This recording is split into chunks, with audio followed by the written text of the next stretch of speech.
થઈ ગઈ છે. તું ખૂબ બહાદુર, હોશિયાર અને ચતુર નીકળ્યો. તે જે ગાધેલું હતું ને તેનું ત્યાં ઋણ ચૂક્યું છે. અને જાણની જોકે તે મારું કામ કર્યું છે ને એટલે તારો ઋણ હું બધા આપી રહી બોલું. મામા શું વાત કરું, રાણકીનું સપન તો પાટણના સોલંકી રાજા જીગરાજાએ થયું હતું. અરે એ તો મારો કટ્ટર દુશ્મન છે. એના તો હું રાયના જેવા ટુકડા કરીશ અને જો સામી સાથે લડવા આવશે ને તેનું માથું પથરી નાખીશ. આપણો જૂનાગઢનો ઉપરકોટ એવો બનાવ્યો છે કે કોઈ પણ દુશ્મન આવે તો તે તૂટે એવો નથી. અરે ભાણા તો કાંગરી પણ સગાવી શકે એમ નથી. તો આપણે જાગૃત લશ્કર રાખવું પડશે, કેમ કે પાટણના રાજા પાસે તો મોટું લશ્કર છે આપણા કરતા.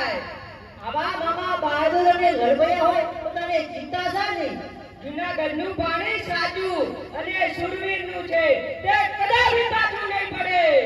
ચાલ પણ આપણે રાત તરફ પાછા જઈએ.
હા મામા, આ તો સંદેશો લઈને દૂધ